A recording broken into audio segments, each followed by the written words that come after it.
Nagpaalam na ako sa kanila kanina na gusto ko sana makita itong lumang bahay nila Maring Aileen Caleb. Pag tumaas yung tubig or bumaha dito, bugso ng malakas na ulan, silang lahat ay aakyat doon sa 3rd floor. Bakit hindi mo pa ipatanggal yung bahay or pasira? Talagang nagsabi siya, ay ayoko. 3,500 pesos na siya for 100 pieces. And para lumutang yung isang bahay, depende sa laki, at least kakailanganin ng 300 pieces na kawayan. Ang galing nga. Yan yung kisame guys, oh.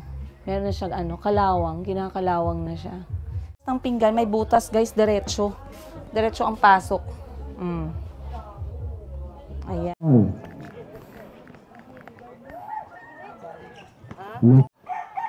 Grabe ang taas ng poste. So,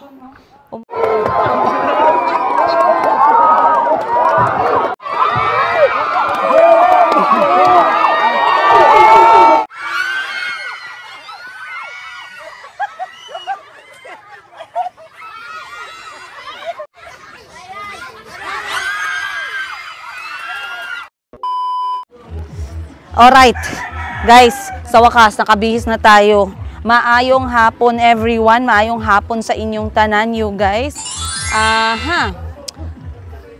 Dito natin ilagay kasi ayoko na mabingi kayo, guys. Maayong hapon everyone, maayong hapon, Agusan Marsh. Hindi tayo maayong hapon dyan, saan ngayon guys, no? So, I am back to back ulit. Time check natin. Time check natin ngayon is alauna, mag-aalauna na ng hapon. Nasa na ba yun si Aileen Caleb? Iniwan na naman kami guys, sobrang busy talaga ni Maninay ninyo. Okay, once again guys, maayong hapon. Sana kayo ay okay sa araw na to. Today is araw ng Huwebes. Huwebes ba tayo ngayon? Check nyo na lang dyan guys. And today is our last day dito sa Agusan Marsh. Kaya naman maaga akong gumising kanina para talagang ma-enjoy at masulit ko yung oras namin dito. At kahit pa enjoy ko at sulitin yung oras namin ni Maninay sa sobrang busy ng buhay niya guys, wala talaga siyang oras sa amin guys. Joke lang, may oras siya sa amin, pero dahil nga busy siya yung principal sponsor at sinisigurado niya na okay at makakain ang lahat. Talagang siya, patawid pa roon pa rito si Maninay, si Maring Aileen Caleb. So sa lahat ng mga naghahanap sa kanya dyan, hanapin nyo na lang later, hahanapin natin later. So naluto na yung kanilang handa para sa kanilang mga bisita. Ang natira na lang dito ay ang abo at ang apoy. But habang busy pa ang lahat at si Maring Aileen na wala pa dito, gusto ko munang makimarites dito sa kanilang lumang bahay. Nagpaalam na ako sa kanila kanina na gusto ko sana makita itong lumang bahay nila Maring Aileen Caleb.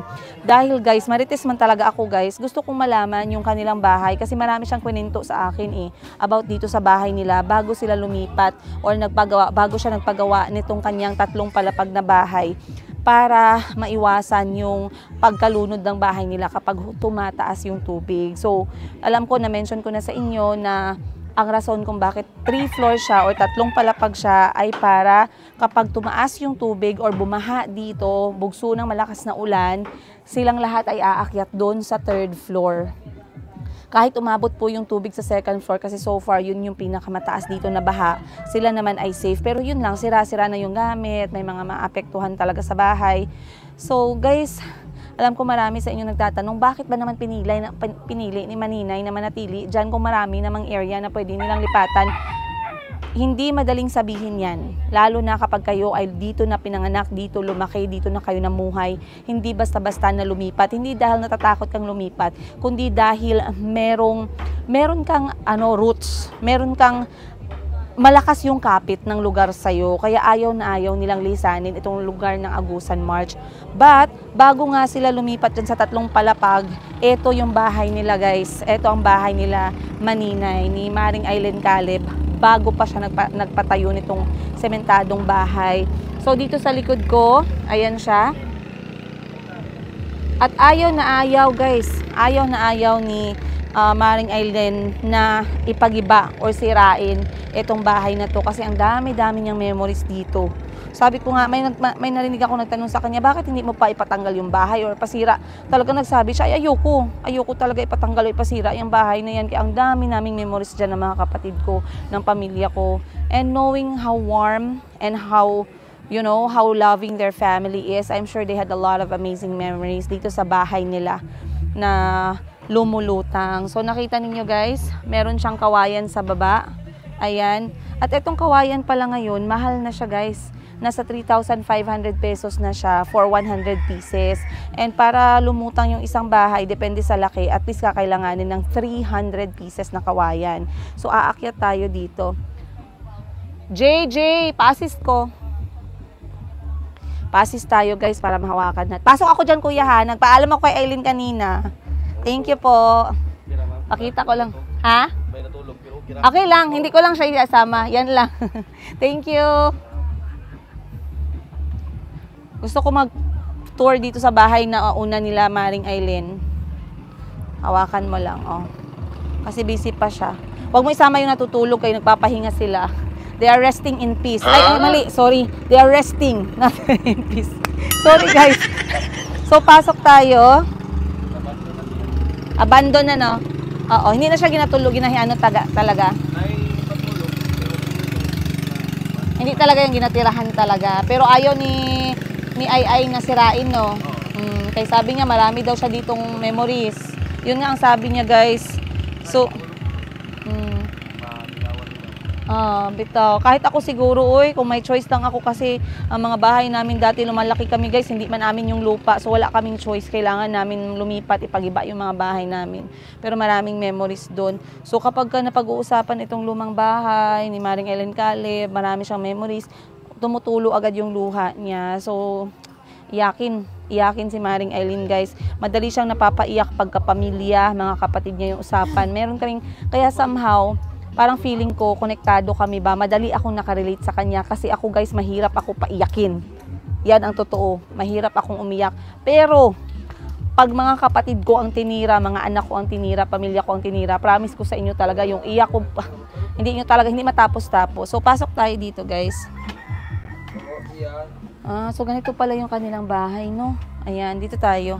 Meron silang mga ito siguro yung ginagamit nila para sa pagtatanim. Kasi meron din naman silang tinatanim dito, yung mais. Kaso nga, sabi ng mama at papa ni Maring Aileen ay yung pagtanim nila failure dahil kinain daw ng daga. So, ito ginagamit siguro to sa kanilang pag-spray ng mga taniman. So, meron din silang balcony area, guys. Basically, itong bahay talagang floating house kapag bumaha o tumaas yung tubig. So, dito tayo. Pasok tayo sa loob. Pasok kami, kuya, ha? Okay. So, ganito pala siya, guys. Kaya pala ayaw na ayaw i-give up ni Maring Aileen. Kasi kahit ako, no, standing inside this house, it's very nostalgic ba? Yung it brings yung amoy niya, yung pakiramdam niya. It brings a lot of feelings and memories. How much more kapag dito ka lumaki. Dito kayo nagtawanan, nag-iyakan, nag-away ng mga kapatid mo. So, medyo malaki yung living area nila, no? Ayan. Dalawang side siya. This side is parang hallway area. Ito naman na side, kwarto area. Hindi natin papasukin yung kwarto, pero aakyat ako dito. Merong kwarto dito, isa. Merong pang gamit na natitira. Merong kwarto dito, ikalawa. At merong kwarto dito, ikatlo. Again, hindi ko papasukin. Okay, guys? Pero in fairness ha, yung kanyang kahoy, kung nagtagal siya ng ganito katagal, siguro ay napaka-solid. Napaka-solid ng wood. Ang galing nga. Yan yung kisame, guys, oh. Meron na siyang kalawang. Kinakalawang na siya. Pero eto yung feeling ng bahay kahit sa probinsya, no? Mga probinsya kung saan kami pumupunta, kapatid ni mama, sa South Cotabato, ganito din yung feeling. Pasok tayo dito, guys. So, bukod sa mga natitira nilang pakonti-konting gamit, hindi na talaga sila dito namamalagi. Doon na sa bahay nila talaga. Siguro pag may mga relatives sila na pumupunta dito, they are free to come inside at magpahinga. Pero yung pamilya ni Maring Aileen, doon na sila sa kabilang bahay. Okay. Oh, very functional pa pala, guys. Ngayon, nandito na tayo sa kusina na side. Dito, meron silang, eto siguro yung pinapakain sa manok. Yan. dried na mais. Ito naman, feeds. Ayan. So, parang naging stock room siya, no? Dito, malapad din, malawak na din. Meron silang kitchen counter. Then, dito, merong hugasan. So, pag naghuhugas ng pinggan, may butas, guys, diretso. Diretso ang pasok. Ayan. Then, dito na din sila nagluluto. So, okay lang, guys, kasi pwede palang magluto dito. Very functional pa din talaga siya. Tingnan nyo dito, guys. Ayun, sobrang itim na. Ang dami siguro memories ni Maring Aileen Caleb dito. Kasi, konting intro mo lang about dito sa bahay. Nakikita ko yung mata niya, basa na agad, guys. Iiyak na agad siya. Kasi, ganun yun eh. Kapag marami kang pinagdaanan sa buhay. Lalo na kapag about sa pamilya. Meron kang mga naaalala. Ikaw, sobra kang sensitive. Sobra kang sensitive. And siguro dahil na din sa pagod, no? Dahil si Maring Aileen ay napaka-workaholic. Bukod sa kanyang content creating, nagbebenta din siya. Nagla-live selling din siya. So, parang ako lang din, guys. Imagine, I'm talking about a fellow independent and strong and independent woman. So, it's very good to have such opportunities. So, meron din pala dito, oh. Ayan, oh. Meron din silang pinto, oh. At napakagaling ng lock nila, guys. Walang magnanakaw pag ganito yung lock. Yan, pasok mo lang yan dyan. Oh, wala na. Dapat pala doon. Ayan, oh. Yan ang ating lock since 1927. Guys, yan ang kinakusgang lock. Alam nyo yan sa ating buhay dito sa Pilipinas. Pero amazing, no? Amazing to have an opportunity na makita ang dating bahay ni Maring Aileen Caleb. So, dati pinapanood ko lang sa YouTube. Ngayon, tumatayo na ako sa bahay na kung saan siya lumaki. So, dito tayo. Ano to? I know. Alam ko to, guys. Dito ka. Ito yung traditional na pangkagod or grater. Pwede siya pangkagod sa cheese, sa kasaba, kamote, kahit anong gusto mong ikagod mo dyan. Ikagod mo dyan yung mga mukha ng mga traidor. Pwede. Uy, grabe, masyado kang harsh, madam. Joke lang, guys. Alam niyo naman tayo, wala naman tayong magawa. Kundi, ano na lang, daan-daan sa joke. So, ano pa, guys, matibay pa yung bahay. Matibay pa talaga siya. No, Jay, no? Possible pa talaga na pwede pa siya tirhan. Ay, andito pala si contestant number 4. Nagising na din ang prinsesa. Ang Disney Princess gising na. Kaya meron pa tayong palaro. So, dito pala ang bintana nila ay glass. So, imagine guys, no? Kung hindi lang siguro, kung hindi pa tapos yung bahay nila, most probably dito pa din sila talaga. Kasi okay pa siya. Konting linis lang, konting organized lang, goods to go. So, labas na tayo guys.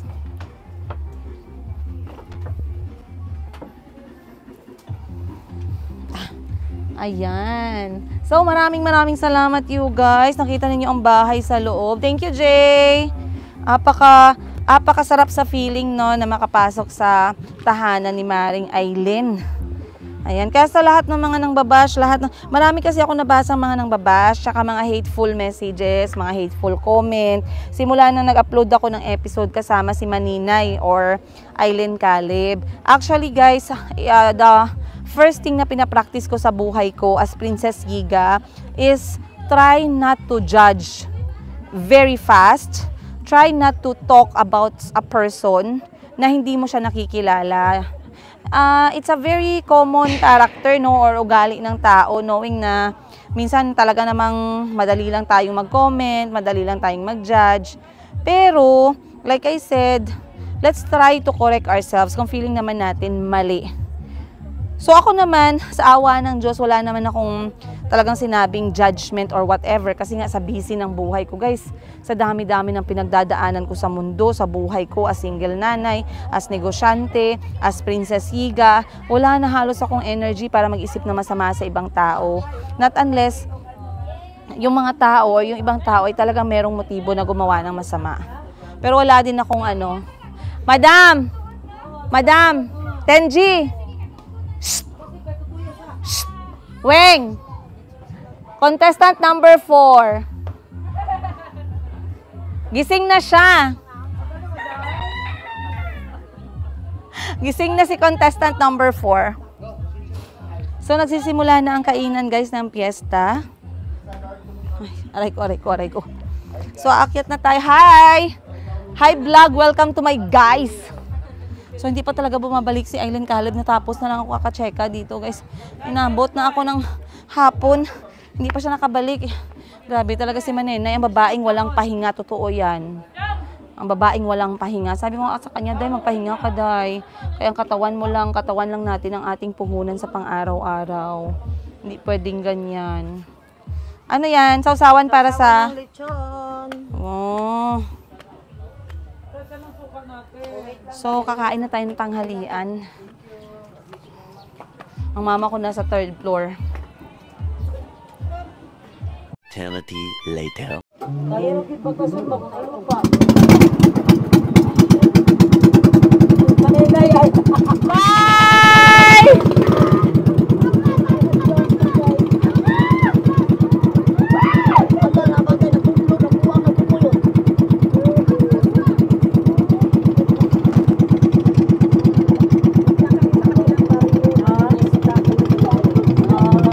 Okay guys, time check 2:00 ng hapon. Nilipat tayo sa kabilang gilid ng Sapa dahil nandun ang location ng activity for today's fiesta. So basically sa umaga, nagpamisa sa bahay ni Maring Aileen Caleb. Kainan, may kainan naman sa lahat ng bahay dito, no? Pero doon na kami nag-stay kina Maring Aileen dahil nga medyo maulan-ulan. And then ngayon, 2:00 na ng hapon, titingin tayo ng mga laro nila ngayong araw. Kamot. So, Kamot, ibutang sa kilid, please. ayan. Ay! Daming baboy. So, napaiwan na si Maring Aileen. Siya na yung susunod na sasakay. Nauna na lang kami muna. Si Madam Toots hindi sasama, guys, dahil siya ay nagpapahinga. At dahil masama yung panahon, madali kasi magkasakit si Madam Toots eh. Kaya doon na lang muna siya. Pero kasama namin si Kaketi. Si Kitty mas gigilan. Ang kapatid ni Madam Toots. Inay. So dahan-dahan lang tayo dito. Dahil madulas. One by one. Dito na kami sa kabilang baryo. Okay. So normal lang yan guys na wala na talaga ditong bawal maarte. Dahil dito dapat go for the gold ka.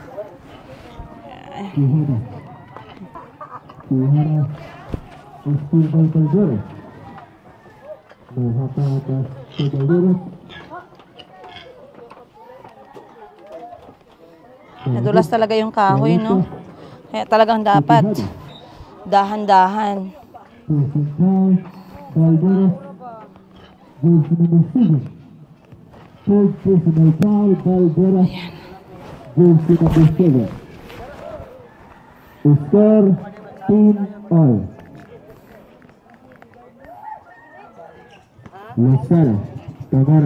So, yun ang bahay ni Maring Aileen Caleb. Tumawid kami dito na side.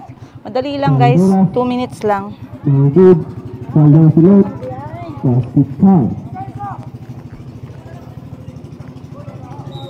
Ngayon ay basketball. Basketball nila. Ang tubig! Pamura na uka ng makuhan. Mga gyaw-yaw. Dahil lagi ka matay. Ano mga murag duyan?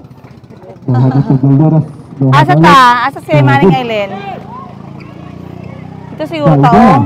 Basketball Valderas. Asa ta daw? Maninay. Time out. Siya pang next. Score 13. Amo din nilang eskwelahan, oh. Favorite pick 1. Wala na. Remaining time Oh, 1 minute 55 seconds. Baka mag-vlog pa itong eskwelahan ng Tiggo. Tikon. Ha? Tikon di ay. Tigkon.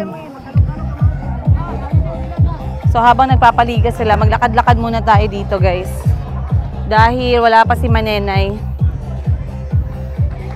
Siya ay tatawid pa. Pero napansin ko dito, meron silang eskwelahan na kanila talaga.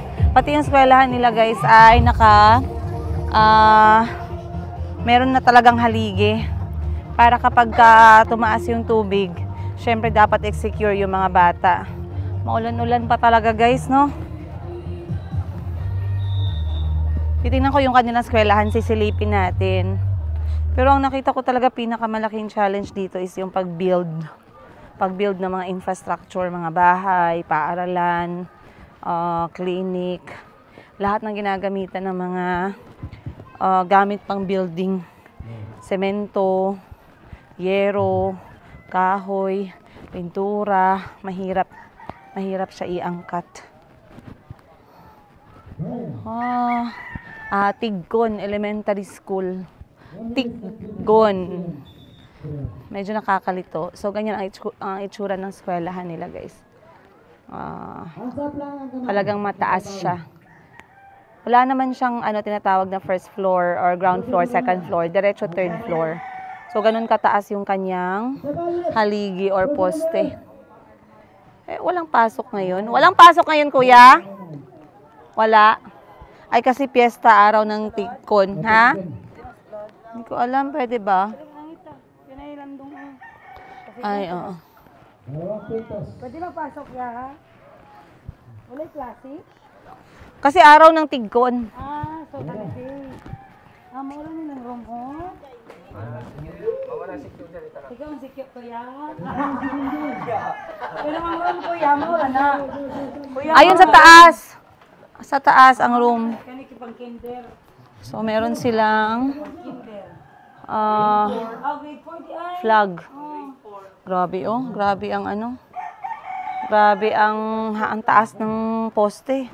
So, umuulan. Dito na muna tayo habang inaantay natin si Maring Aileen.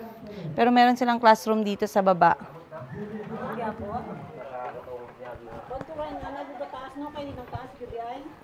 Taas.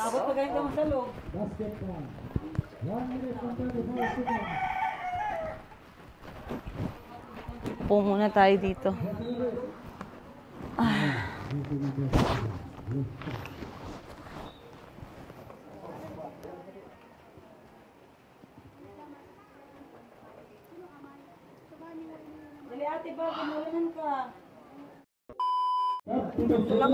Guys, sobrang interesting ba? Nagatanong kami sa mga taga dito sa Tigkon.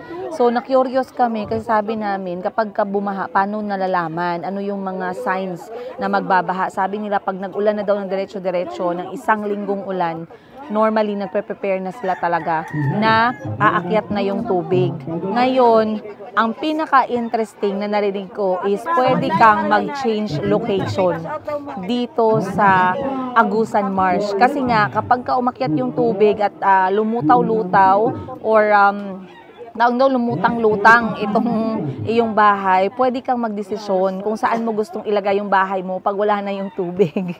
So, sobrang interesting. So, kunyari, nag-away kayo ng kapitbahay mo, tapos ayaw mo na dito na location, pwede kang magsabi, lilipat ako dun banda sa likod.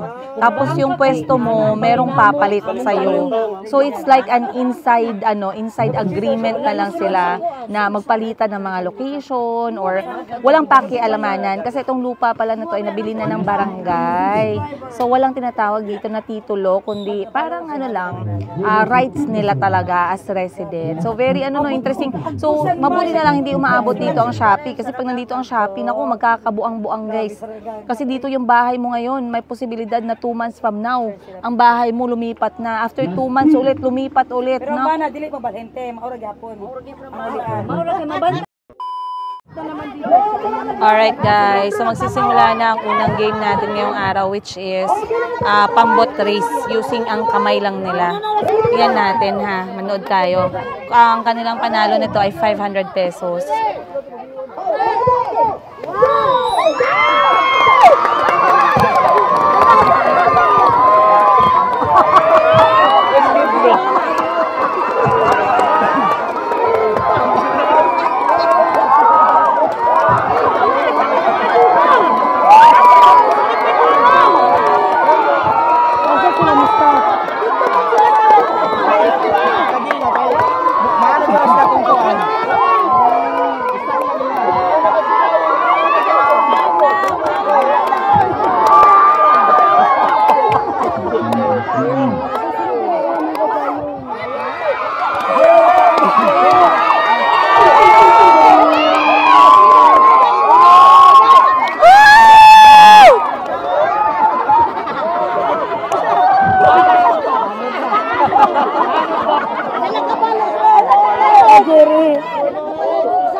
Barota Festival kung saan nagkakunti sa mga bata magunahan sa Baroto kahit malakas ang solong.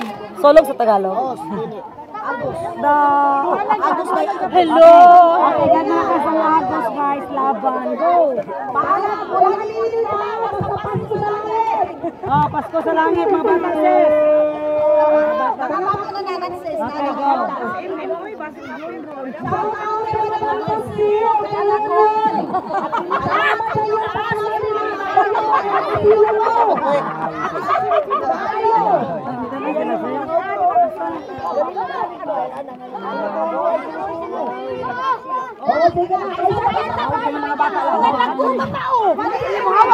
Okay, nanalo na yung first first group may nanalo na. So sobrang tuwa nila, no, very excited yung mga taga-Tigkun talaga habang nag-cheer. Ngayon uulitin natin yung competition pero mga bata naman yung next. Guys, umulan uminit, ang saya. Ayan, no. Naaaraga vlog siya. Patuloy! Oh, patuloy! Para magkabig niya. Karunga! Ay! Wala pa isa. Ginoko. Oh, pero basta. Shout-out po sa among barangay captain. Asa naman to? Mahaba. Oo. Asa naman? Ako na kayo. Asa naman eh? Agtang na kayo gid ko na pero sige lang, laban lang. Laban lang. Basta kay basta aligawan, walay ay. Correct. Dahil naman sila matulog eh. Nawa na sound. Sound sa takalale, gamay. Alam mo sa oy. Nawala na mong mic. Ay, sa kinatulog sa kapanusan mo. Kasi globatan ni. Ay gani Jer. Dako bang isa, oy? Wala naman ay mic na naman yung globat. Wala na, pwede ko.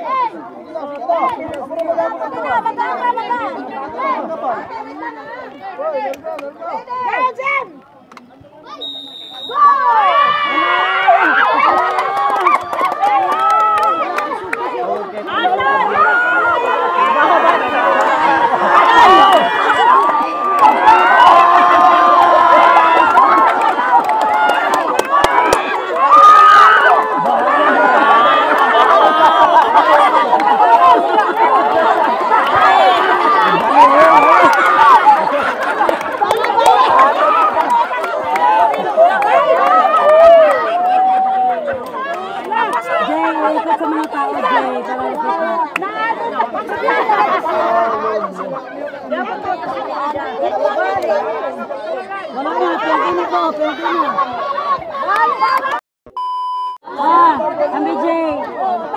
Guys, ang galing nila guys kasi sabay-sabay silang nagasagwan. Wow! Paghandog yapan maninay. A few moments Okay, ang next natin guys, sobrang saya. Grabe game na game dito yung mga taga-Tigkon, no? Tsaka si Inday, Eileen Caleb, parang hindi napapagod. Kulang pa siya sa tulog. Konting tulog lang, konting kain, konting hugas, goods na agad. So ngayon, second game na tayo ngayong hapon, which is dakip baboy. So kailangan nilang subukan na hulihin yung baboy by hand lang guys. Kamay lang, DIY. Pag-uhuli ng baboy. So manonood tayo. Saan niyo ilalagay ang baboy? Okay guys, magsisimula na ang next natin na laro, which is ang dakip baboy. Naghanap pa kami ng baboy na dadakpin. But magsisimula ang laro sa mga bata. So magiging tricky pala itong laro na to, no? Kasi bukod sa ang baboy ay magiging madulas. Hindi naman siya bacon, pero madulas siya to give that extra challenge. Yung mga bata ay meron ding blindfold. Naku, sobrang pahirapan pala ng competition na to.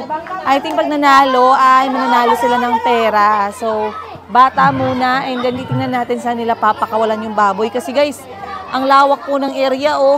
Baka mamaya yung baboy hindi makita. Naku, kasi niram lang yung baboy. Magkakautang pa tayo sa kapitbahay ni Mamaring Eileen nito, guys. So, ayan siya. Grabe ka hands-on lagi. Dito ka sa galera, pag magulitan yung bakit, hindi na ilugos.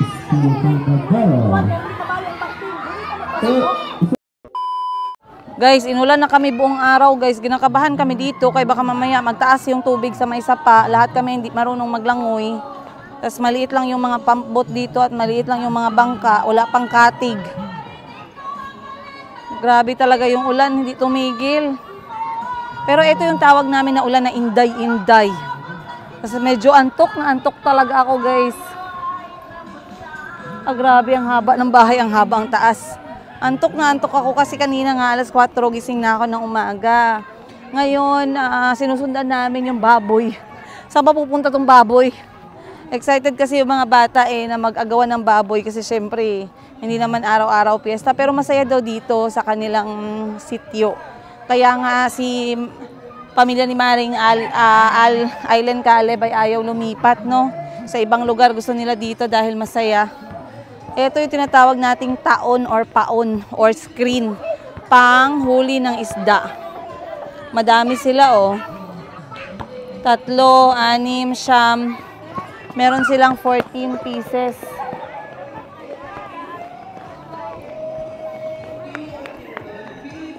Ang ganda ng bahay niya oh, 3 palapag tas yung second floor tindahan.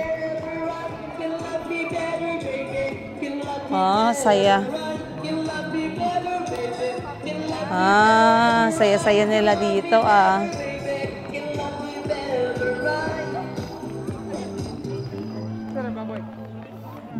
Ayan na. Ayan ang baboy.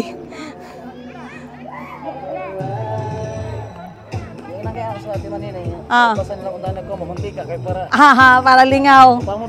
Ara. Lagayan daw natin ang mantika, no, para medyo siya, medyo madulas.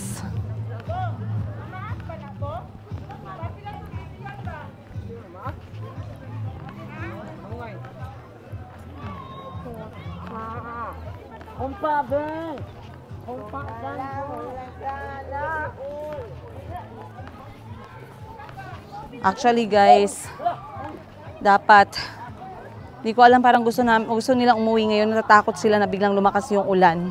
Hindi ko lang alam kung matutuloy kami ng uwi. Or if uuwi kami, baka bukas ng sobrang aga. Ngayon sana, pero parang alanganin sa oras. Hindi pa din tapos yung programa. Kailangan natin biglang umuwi guys, no? Kahit wala sa plano dahil parang yung ulan nagbabadya. So kabado kaming lahat kasi nga hindi naman kami sanay talaga sa galawang tubig. Pero pag mga tao na galing sa area ng tubig, no, napaka basic lang sa kanila. So nandito na tayo sa kulungan ng baboy. Hala guys, ang saya nila.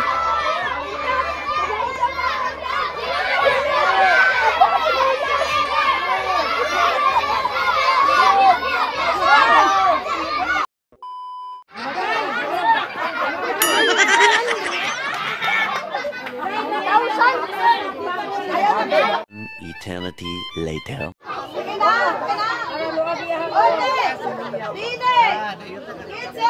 Go!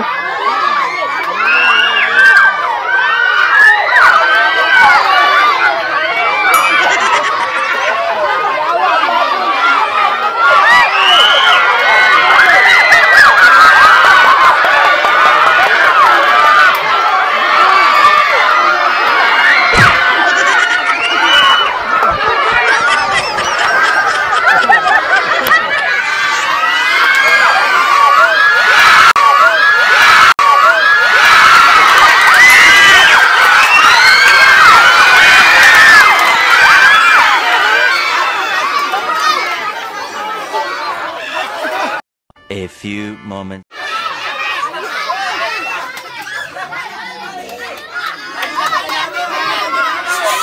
Alright, Manilay! Ang outsider, mahili na tublo!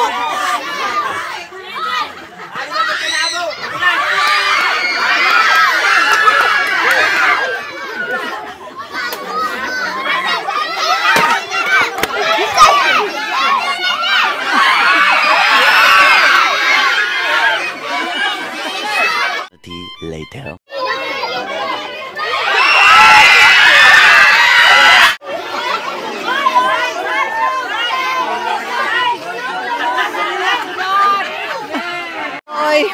Oh my God!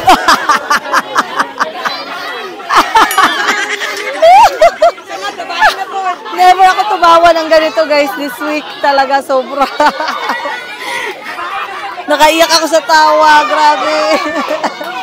Pwede, parang ang sarap magsugal ba kung sino yung makahuli ng baboy.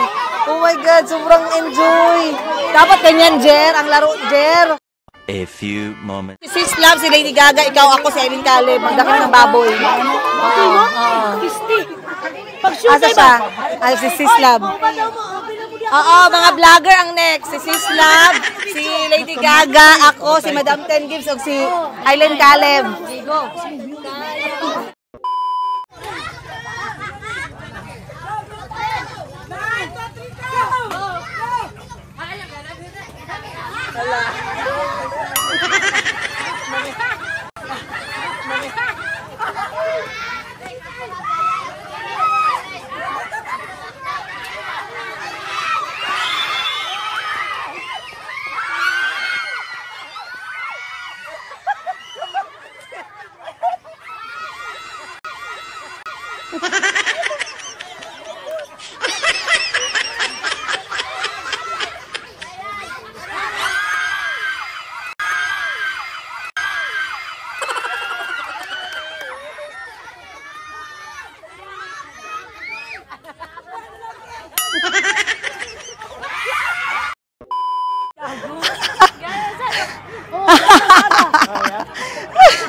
Hey guys, grabe.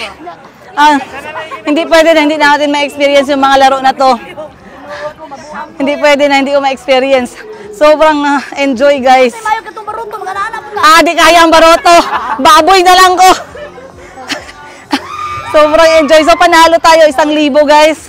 Nalo pa tayo ng limpak-limpak. Bahil ako. Sige, divided by 3. Para sa mga nagbugaw. 400 di mo ha.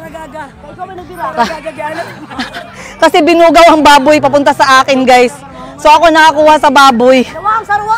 Si Gabi, Aileen Caleb, hindi talaga umaatras, Akala niya aatrasan ko siya? Sis, akala ni Manenay aatras ako? Ha? Nag-asikaso ng winner. Sulit na ubaktin, di ba? Di ka magbahay. Daog. Akala mo aatras ako sa'yo? Kaya nga grabe talaga si Princess Iska. Ganun hindi niya talaga ibinitiwan. Nanigurado talaga ako ng 1,000 guys. Tapos sabi nila next daw na game,